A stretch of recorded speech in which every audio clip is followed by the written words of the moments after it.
Hello and welcome to the Classic Car Weekly podcast, the sibling podcast to the award-winning weekly paper. I'm Jesse Billington, the staff writer, and I'm joined this week by our editor, David Simister. How are you? I'm good, thank you. Good to catch up again about the hot topics in the classic car world. There's quite a few hot topics to get through this week, actually. We've had Absolutely. a bumper crop of news coming through, and it's relatively good news for that matter as well. And you've been very much at the focus of it. You've had a trip off to the ClubExpo and come back with some insightful stories. Absolutely. So, Club Expo, for listeners who might not be aware, is a big seminar that's hosted by the Federation of British Historic Vehicle Clubs once a year. It's a really useful opportunity for sort of the movers and shakers from the nation's car clubs to get together. This year they had 185 delegates there, and what they do essentially is they all gather them in a room at Gaydon, and they talk about some of the really hot topics and big developments that are happening in the classic car world that will affect you, the classic car owner. It's a great way to sort of touch base and sort of again that inter-club or sort of across club sort of communication helps sort of keep the hobby as healthy as it is. And but there's been some great stories come out of it, some great advances in the worlds of classics. We've got the sort of the main one is this new survey that's sort of set to sort of come out soon. And how many respondents are we looking for from the FHBC looking for? What sort of questions do we know it's going to entail? And what's the ultimate end goal for this sort of big survey across the clubs? So this was our cover story on this week's issue of Classic Car Weekly, and it's a biggie. It's the National Historic Vehicle Survey. Again, this is conducted by the Federation of British Historic Vehicle Clubs. And the idea with it is that they ask you, the classic car owner, the clubs, the businesses, the museums, everyone who's got an interest in something to do with classic cars. It's a big survey. It's kind of a state of the nation almost, asking what it is you do with your classic cars, how much do you spend on them, how far do you drive them, what kind of events do you take them through it to, all of these things. And it's a massive piece of information that the Federation gathers over the course of 3 months. They're launching it on the 10th of February, so we will obviously share details of that when it comes out in Classic Car Weekly. But the ramifications of this are huge. They carry this out every 5 years or so, and certainly the feedback I got from the Federation at Club Expo was that the last one they carried out, the results were maybe a little bit stunted almost by something called the COVID-19 pandemic. So this is the first really big piece of research that they've carried out for pretty much a decade now. And the reason why it's so important is because the information that we and all of you guys out there and specialists across the country, the information that comes back for that survey, that is used. They don't just sit there and go, oh, that's a lovely bit of information we've got there. That information is taken to Westminster, to local authorities across the country. In previous cases, it was taken to Europe, and all of this information is used to build a picture of why Britain's historic vehicle movement is so important. We refer to some of the last findings quite a lot. We talk about the fact that the historic vehicle movement is worth £7.2 billion to the nation's economy, which is a huge amount when you think about it. That's it's bigger than golf, to Mm. give you an idea of how important the classic car hobby is. It supports more than 34,000 jobs across the UK, and it's also shown that more than 18 million people across the UK think that the old cars that we drive around in are a significant part of our heritage. So these are all the facts and figures that when people in Westminster, all the MPs and the lawmakers and the lobbyists, when they all come together and they sit down and think, okay, what laws do we want to bring in that might restrict people's ability to use and drive cars? That's the piece of paper that they want to be able to show the lawmakers, say, hang on a minute, guys, classic cars are really important. Let's not be restricting what they can do, because they bring a huge amount to Britain's heritage and to its economy.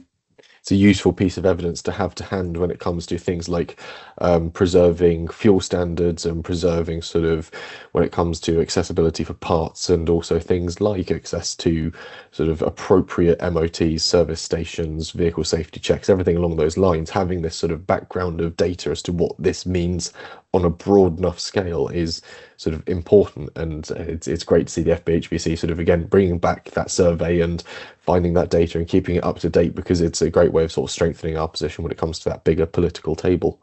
Absolutely, and they're not mucking about with it either. They're looking to get 19,000 responses, which is a huge number. You think about opinion polls, which are often used to guide decisions at Westminster. They're often conducted on the basis of 2,000 people. So to have the views of 19,000 people is a huge piece, a huge weighty thing that we can use to help certainly influence what happens in Westminster that might affect laws to come. So I think certainly the message that the Federation are very keen to get out is when this survey does go live, spend 10, 20 minutes filling it in, because those findings are going to be useful for years to come. Yeah, it's going to be a very crucial tool when it comes to preservation of the hobby. Obviously, you mentioned how this sort of helps our steer with Westminster, helps sort of inform our communications with them. There's been an update when it comes from the DVLA as well, when they're sort of potentially taking on board some of the criticisms and points laid out in previous seminars across last year, and obviously the call for evidence. Yeah, again, this is quite an interesting development from ClubExpo. So, regular listeners to the podcast and people who pick up Classic Car Week quite a bit will be aware there's quite a lot of going on with the how the DVLA works and responds to cases raised that involve classic cars. They had a call for evidence, which was instigated by the Department for Transport last year, and that was a really big. Again, it was again asking the hobby, what is it that can be done better to help classic car owners? Very similar to the survey in some senses. And they came back over Christmas with again lots of their findings, things that classic car owners were telling them. But at the same time, representatives from the Federation and also the HCVA, which is the Historic Classic Vehicles Alliance, they went to Swansea to meet with people from the DVLA, and they got a bit of a taster of some of the things that the DVLA are working on. And the thing to stress at the moment is these are very much proposals; these are not done deals at this stage. But certainly the indications coming from Swansea is that if you're restoring a car and you're looking to get it re-registered, or you're looking to maybe, I don't know, put a different engine in or something like that, the basic premise of what they're trying to do now is that they will always try and keep your car on its original registration plate wherever possible, or possibly an age-related one that is issued by the agency, but they will try and avoid giving your car a Q plate unless it's absolutely necessary. And there will probably be some outliers and some strange cars that come out of barns and garages that they may still need to give them Q plates. But certainly, if you find an Austin A35 in a barn and it's clearly got the original registration plates still rusted to the chrome front bumper, they will try and keep that registration on the car if they can.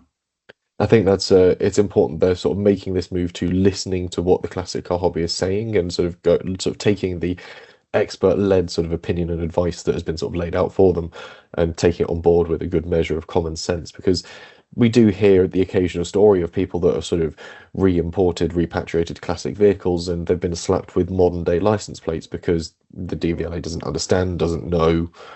Be critical to say doesn't care, but given the fact they're looking to make changes, suggests possibly otherwise now at least. But it means that sort of your classic will be treated period appropriately. It won't be hit with emissions regulations that it ultimately cannot pass. I think at one point last year I was sort of tracking down the story of a chap who had repatriated an Elvis and was struggling to get it put onto age-related plates. The problem was it was put onto incredibly modern plates from when it was re-imported, and he meant it had to go through an MOT and was expected to pass modern day emissions tests, which had no chance of doing. So it's good that these sort of obstacles that people have come across are now sort of being appropriately raised and listened to and dealt with.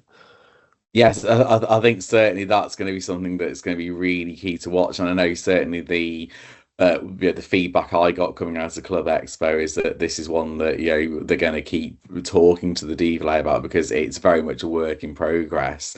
Certainly the thing that I think is really important when the DVLA are drawing up these rules, they've got the findings, we've shared them in Classic Car Weekly already. Now the thing is dialogue, because the DVLA is a huge organization. They have to deal with many thousands of registration applications for all sorts of cars across the country every single day, and they don't necessarily have a huge amount of classic car knowledge within the walls of the DVLA in Swansea. So Mm, I think it's really important that when they are trying to work out what these rules are and how to make it work for classic car owners, they are talking to people like the Federation, people, car clubs, classic car businesses, restoration firms, all these people, because these are the people who really know the cars inside out and they know what's going to work and what isn't. So I think the most important thing out of all of this is dialogue. mm. And there is a lot of positively vested interest in these sort of businesses being able to supply that information, that expertise, because they're important businesses to sort of keep going and supporting it. They're a functional part of the British economy. You mentioned how much the classic car hobby is worth. Supporting this sort of from its grassroots and keeping it sort of stable and encouraged is just as important as obviously making sure cars are on the right registration. And one of the other stories that you've come back with is the new archive for clubs launched as well, which looks to be a great technological step forwards.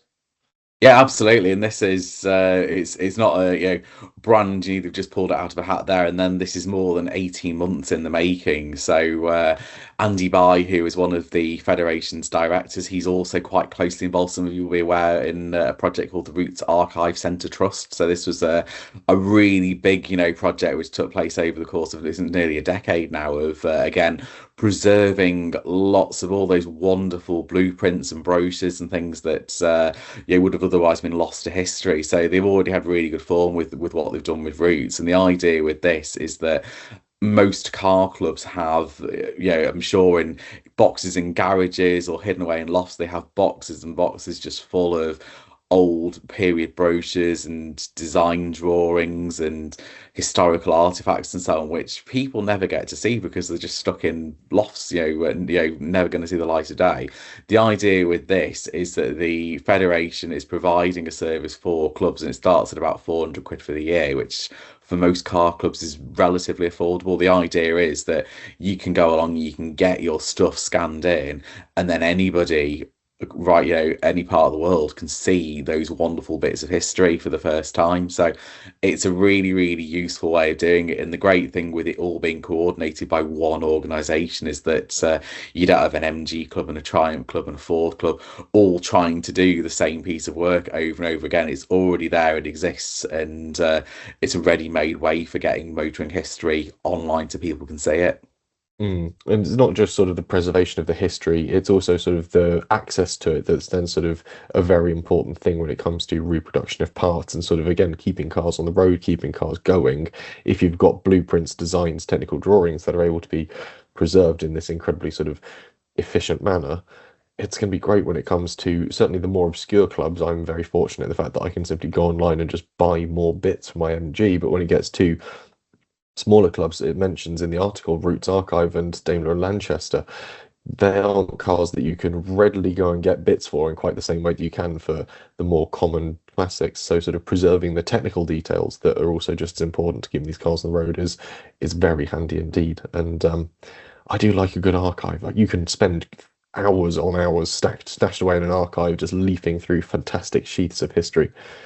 Well, it's the same with me, bringing it closer to home. I love the Classic Car Weekly archive, which is a hidden in a bunker behind, beneath our headquarters. There are bounders, there are bound volumes full of old copies of Classic Car Weekly going back 35 years, and again, currently a lot of that information doesn't get seen beyond that Mm. room. You do like to mention it when you've written one of our sort of the way we were, as you sort of dip back in and go for sort of a front I cover from that point in time. I love it because again, it's bringing history back to life, isn't it? Things that haven't been seen for, in some cases, generations. Mm. It's also terrifying when you see the prices of what some of the cars were fetching sort of 20, 30 years ago, and you sort of go, ooh, that's Oh yeah, well, I was going to say, I think in our one of the ones I love coming back to is in our very first issue. There was a story about an Aston Martin DB6 fetching a record price of £33,000, and you're there just thinking that's nowadays that's what VW Golf money, isn't it? In terms of I don't what even you can think buy, that's you getting you could. into a VW Golf these days, No, terrifyingly. no, that's it. But you could have a lovely Aston Martin DV6 for that kind of movie. But nowadays, you would add another zero to that price quite happily. Quite easily, yes. Yeah, I'll do some maths and figure out what that is in relation to inflation and also in relation to the car's current worth and see which one is the Yes. more scary number. I should think the car's actual worth has outstripped inflation there, but there we go. Mhm. The fun of history and a good archive. So it sounds like a productive trip up to the Club Expo and again a great way to commemorate the incredible work the Federation does when it comes to supporting the clubs that support our cars as well. So well worth the time. And again, it's great to see the effort they're putting in and the incredible work that goes on behind the scenes. Yeah, definitely. There is that is one thing that is really worth stressing is a lot of whichever car club you're a member of, and we come to this again every March when we have the National Car Club Awards. Yeah, if you join, it's not just this, you put your money in, they send you a lovely newsletter once every couple of months. There's a phenomenal amount of work that goes on to keep car clubs do a fantastic job in terms of keeping our motoring heritage on the road. Yeah, the history, the politics, the engineering, there's a lot more to it than just your lovely club magazine that comes through once a month and the odd meetup.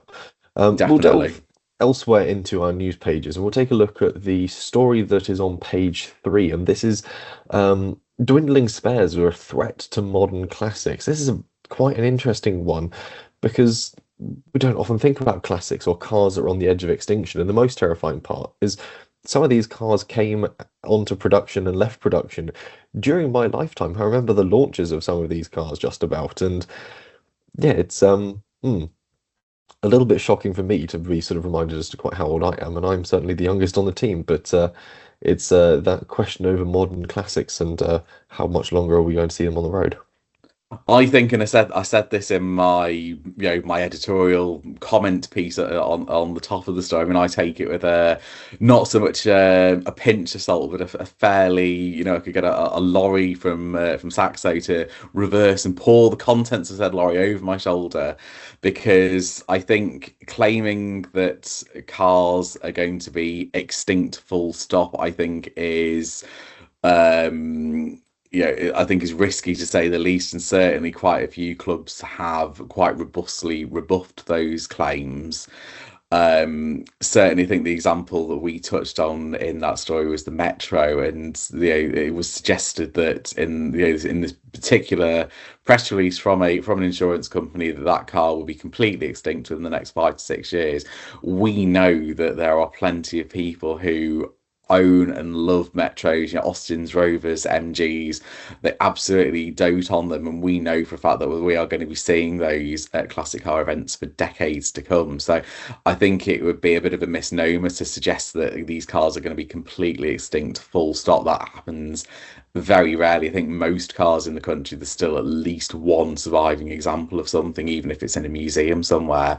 But it does talk to a very important wider point, which again is around the availability of spares and how they help to keep numbers of those cars in sort of in real numbers on our roads. And certainly things like cars like the Metro. I think I read somewhere once, I think there's fewer than 1% of the Metros made are still on the roads. So obviously there is a challenge there, and things like the cars like the Metro and so on are fairly well established in classicdom. But some of those other cars, there's in the list, which there were a list of 30 cars that were deemed to be at risk of extinction, and some of them I'm just not sure if they have a particularly sort of huge or passionate following yet in the world of classics. I'd say that some of them are certainly teetering on the edge of it when it comes to things like the Citroen Saxo, the Peugeot 106. They've started to earn their classic colours with Mm. the generations that sort of had them as first cars now sort of coming back around to them as sort of enthusiast cars. But when it comes to sort of certain other cars, the Mercedes ML, I'm surprised at that being on the list, especially the 2005 through 2012 model, because I can remember there was certainly the predecessor to it as well, which was a lot more popular. And again, maybe it doesn't help that it was a star in Jurassic Park 2, one of the least popular Jurassic Park sequels. So maybe that sort of didn't help its longevity there. But I was going to say there are cars on the list, and I've got it in front of me. There are certain cars, and I think the common theme with all these, so cars that have a certain nostalgia factor, that my dad had one factor to them. So for example, the Vauxhall Cavalier Mark III, I think that there are plenty of people who either remember driving them as sales reps in the 90s or they remember their dad taking them to school in one. So I think there will always be a groundswell of support for those sorts of cars. But there are others where you think actually these are cars that are probably from the mid to late noughties where they might not have the same sort of fan base, and they were maybe a bit also around when they were new. Things like the Peugeot 1007. I don't remember that being a particularly hit car even when it was new. It was divisive because it had the very heavy, very slow electric sliding Yes. doors down the side. And looking at it as well, there's the first generation, I think, of the Lexus RH, which this was before it went hybrid. So at least it's relatively reasonable to try and maintain at home. But we're Mm. sort of teetering on the edge of sort of cars becoming incredibly technical to maintain at home. A lot of the cars on the list, Austin Maestro, Ford Maverick, Citroen Saxo, Peugeot 106, you can fettle with those on your driveway and keep them going with Mm. a basic toolkit. But we're sort of on the edge here of sort of specialist tools and needing very complicated electronics to keep cars going. It's sort of very much not necessarily the edge of extinction, but the edge of needing to find a new way to preserve classic skills and the parts for it. I think Yeah, you're and definitely there right. is there is some interesting work going on in the world of sort of supporting parts. Sort of particularly building on the work around 3D printing and also using AI to sort of solve some of the nuttier problems that they get around. Things like how would you resuscitate a dead ECU? These are kind of the things that are being tackled now. So it's more around 10 years ago it would have been things like how do you do coach work, but now it's more those kind of things where electronics that that those are the kind of things that are keeping specialists up at night. But there's a lot of work going on already because they know that the market is currently the hot cars are sort of 80s 90s cars, but in the not too distant future it's going to be late 2000s, even sort of 2010 cars that are the ones that are going to be increasingly sought after by enthusiasts. I mean, you mentioned sort of recreating ECUs. This gives a little insight into the somewhat lavish world that I often inhabit, which was I was enjoying some gin and tonics at the Royal Automobile Club and chatting with some members there who were sort of discussing one of their sort of colleagues has a business which is reproducing ECUs and control units for sort of more modern classic cars. And he said, and it seems to be a booming market. That trend is happening, and that sort of industry Absolutely. is starting up. I think it's got obviously got to wait until it's sort of scaled up and sort of starts to approach the more sort of approachable classics. They were talking about sort of Aston Martins and Porsches from the early noughties and sort of your L322 Range Rovers, but eventually that will trickle down and it will start to preserve these cars. But again, extinction isn't an overall threat. You've got to remember that there is, at the moment, I believe I'm correct in saying there is more Triumph Stags on the road than there was at some point in the noughties. So many have been found and revived and brought back that, yeah, dwindling numbers don't necessarily mean extinction. There is, through the good grace and care of the classic car world, a chance for these cars to sort of find homes once more. Absolutely, and I think we will see cars. That we see this with most cars. Very few cars, when you look at the numbers of survivors, they don't just dip and dip and dip to the point where it reaches zero and that's it. They're gone. They're extinct. They normally reach a baseline where there might be a couple of hundred or maybe even a few dozen survivors, but they will usually the kind of hover around that baseline, or as you point out, they will start to go up again as enthusiasts start restoring them. It's a strange crossover between my previous world of zoology and my modern world of classic car motoring, the idea of captive breeding programs for the Rover 200 series. But we'll see how it goes and what good fortune can carry them on into the future. But as you said, a couple of car clubs do rebuff the idea in the piece, and it is good to see those clubs are really sort of stepping up and making way to help support their classics, and that'll be something that spreads throughout the hobby. We'll touch quickly then on our lead story, which comes in two pieces. We get sort of under the skin of the Triumph TR7 in this one as it turns 50 with a quick look at the sort of predecessor in a way to the TR7, its prototype, the Lynx, and then obviously put a TR7 through our classic 5 trials. And I've always had a bit of a soft spot for the TR7. Me too. It's and I think actually it's not that probably as maligned as it once was. I mean, I remember there was a time when it was quite fashionable to knock the TR7. There was always that story about Giuseppe Giugiaro looking at it and going around to the other side and saying, "Oh no, they've done the same to the other side as well." It's a bit old hat that now. It's nowadays I think the TR7 is recognised rightly as, you know, it was the best selling of all the TRs. So that's something really important to remember. It's good fun to drive as well. I know that there are people who say, "Oh, it's a bit saloon like," but actually, if anything, it's quite a sporty saloon. So it's a good fun car to drive. They cost buttons to buy, you know, because there's so many good survivors, and the I know the looks are the most divisive aspect about the car, but I think it looks great. You know, those pop-up headlights. That you have to remember that when the car was launched in what this time 50 years ago, it was the future was wedge shaped, and I think it looks fabulous now. I'd say the convertible versions do look absolutely fantastic, but even sort of the fixed head has grown on me. I love that Mm. sort of buttress styled sort of rear to the sort of cabin, and it's quite a handsome car in an odd sort of way. Again, possibly this is skewed because I enjoy my rubber bumpered MG, so something with a giant black smear across the front of it isn't quite such sort of a visually dissatisfying thing to my eye anymore. But I was gonna say it's a car that's definitely come around not only within the hobby but within the wider car world. I think also as I modern think so. cars have gone heavier. And we have seen that with quite a few different cars, and you'll see this in the prices that they make at auctions as well. So it's not just, you know, us you know, sort of throwing opinions out there. You do see this when in the results of cars, but cars like the Austin Allegro. I mean, for years it was fashionable to say that was the worst car Britain ever made, but actually, you know, there's a real passion for those now. And you talked before about the you know, what they call the rubber bumper MGBs.